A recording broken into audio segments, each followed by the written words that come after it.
des forces de défense et de sécurité perdues lors de l'attaque de Koutougou au Sahel ce 19 août, un deuil national de 72 heures est décrété.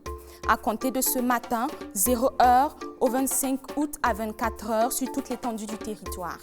Il est donc demandé à la population de suspendre toute réjouissance et festivité. Toujours dans le même registre, mais cette fois-ci en Côte d'Ivoire, les obsèques de la star DJ Arafat sont désormais connues. Prévues pour ce 31 août à Abidjan, elles seront entièrement prises en charge par l'État ivoirien. Bonjour et merci de suivre le 12h50 de LCA, la chaîne africaine de télévision. Comme annoncé, les 24 militaires décédés ont été inhumés hier dans l'après-midi.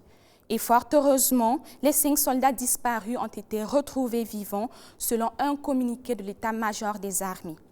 À compter d'aujourd'hui, un deuil national est décrété sur toute l'étendue du territoire burkinabé.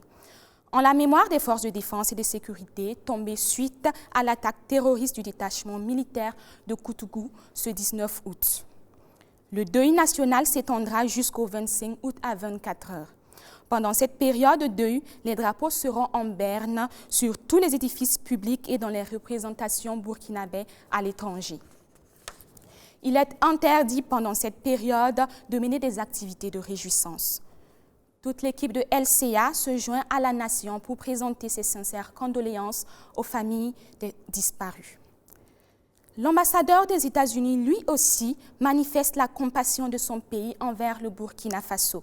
Ce jeudi 22 août, il était à l'hémicycle Objectif, abordé avec le président de l'Assemblée nationale plusieurs sujets, dont le soutien des États-Unis au Burkina Faso en ces temps de crise sécuritaire, humanitaire et économique.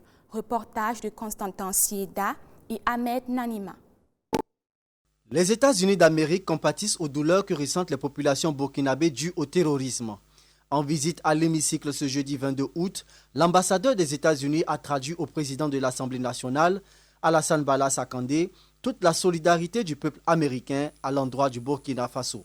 Aujourd'hui, j'ai eu l'opportunité de partager avec son Excellence le président de l'Assemblée nationale le partenariat, les condoléances et la solidarité du peuple américain avec vos braves soldats, vos braves membres de défense et sécurité qui sont tombés et qui, à chaque moment, se montrent debout contre les menaces qui touchent ce bel pays. Selon l'ambassadeur des États-Unis d'Amérique, le peuple américain s'est engagé à soutenir le Burkina Faso. Le peuple américain, à travers notre ambassade, cherche chaque moment d'être engagé ensemble avec le Burkina dans toutes ses dimensions à faire face à un moment difficile et de trouver des moyens de protéger ce bel pays. Cette visite du diplomate américain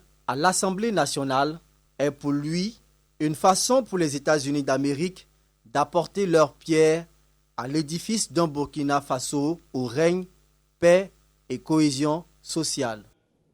La cinéaste burkinabé Apolline Traoré était aussi en visite à l'hémicycle hier. Elle y était pour traduire sa reconnaissance à Alassane Bala Sakandé pour le prix de l'Assemblée nationale qu'elle a reçu lors de la 26e édition du FESPACO. Il s'agit de son long métrage d'errance. Reportage de Constantin Sieda et Ahmed Nanima. D'errance, le long métrage d'Apolline Traoré a reçu le prix de l'Assemblée nationale lors de la 26e édition du FESPACO qui s'est tenue en février dernier.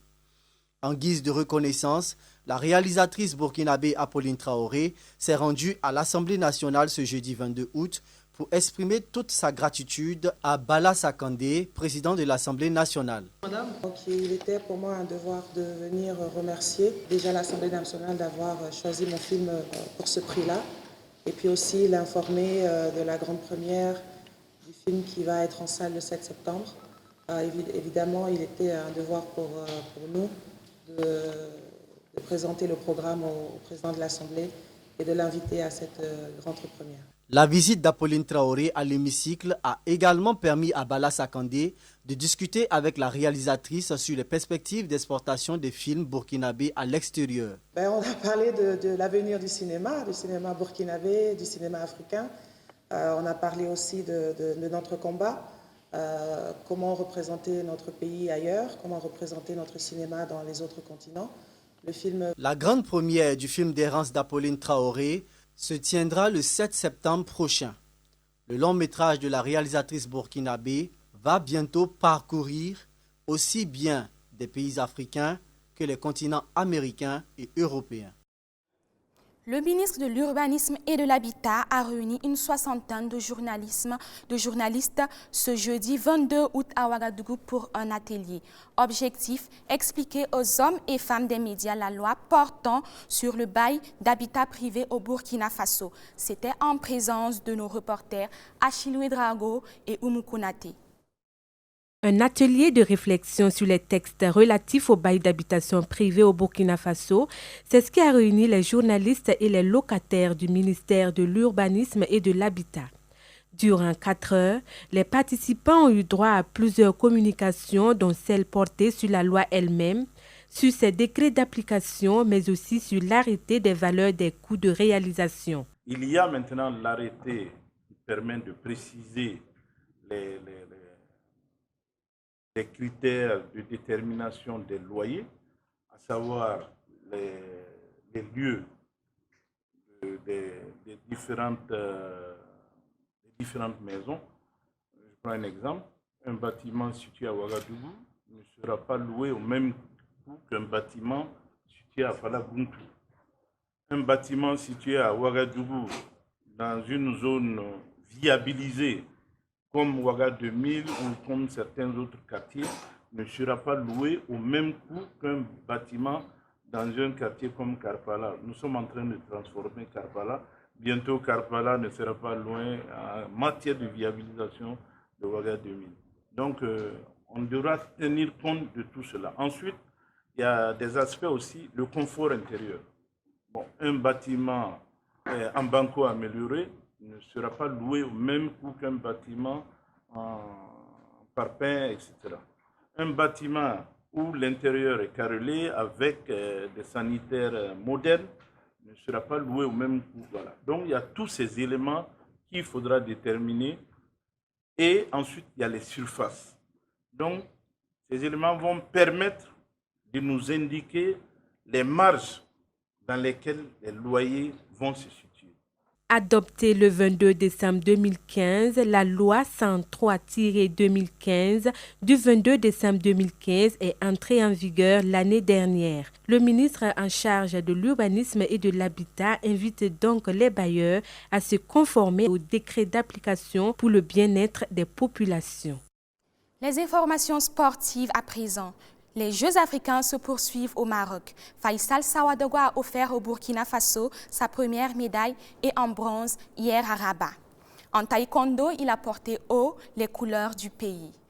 Salif Kaboré nous en donne des détails. Les Burkinabés ont tous brillé jusqu'en huitième de finale avant de voir leur nom se réduire en quart. Aboubakar Trabo et Ali Koulibaly, moins de 87 kg entre autres, n'ont pas eu la baraka nécessaire pour atteindre les demi-finales.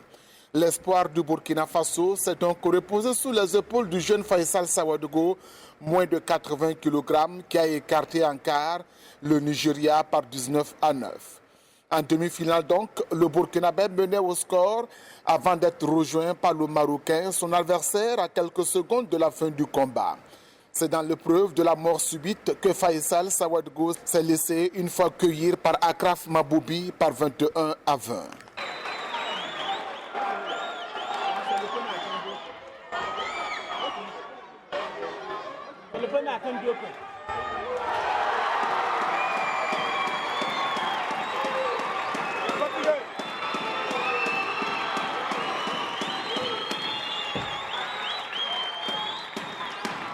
Faisal Sawadogo, qui a occupé la 3e place dans sa catégorie, enlève ainsi la médaille de bronze et la toute première pour le Burkina Faso à ces Jeux. Il faudrait dire que il dit sa spécialité, c'est les clinches, c'est quand vous êtes codé. Donc il a joué sur ça vers la fin. Alors que les clinches, je ne suis pas très fort là-dessus, donc il faudra travailler là-dessus. Vous avez dû remarquer qu'il s'approchait et il passait au-dessus de la tête. Donc c'était là-bas les petits défauts. Mais comme je vous l'ai dit, on va travailler à corriger ces erreurs. Oui, pour une première participation, quand même, je suis quand même satisfait de décrocher une première médaille en taekwondo et pour le Burkina Faso. Mais d'un autre côté, je ne suis pas très content parce que ce n'était pas mon objectif. À l'image donc du taekwondo burkinabé, d'autres médailles et peut-être plus importantes pourraient tomber dans les heures ou les jours à venir. Hors de nos frontières, on en sait désormais un peu plus sur les obsèques de Ange Didier, plus connu sous le nom de Didier Arafat, décédé accidentellement dans la journée du 12 août à Abidjan, en Côte d'Ivoire. Le programme des obsèques a été dévoilé et c'est l'État ivoirien qui en prend la charge. Plusieurs artistes africains sont attendus, parmi eux les stars congolaises Kofi Olomide et Fally Ipupa ou encore le Nigérian Davido. L'enterrement aura lieu le samedi 31 août. Le cimetière de Williamsville accueillera la dépouille de la légende du coupé-décalé. Et pour continuer à honorer la mémoire du DJ, le ministre de la Culture et de la Francophonie a d'ores et déjà annoncé l'ouverture d'un musée dédié à DJ Arafat dans les prochaines années. C'est la fin de votre journal. On se retrouve demain. D'ici là, passez d'excellents moments en compagnie de LCA, la chaîne au cœur de l'Afrique.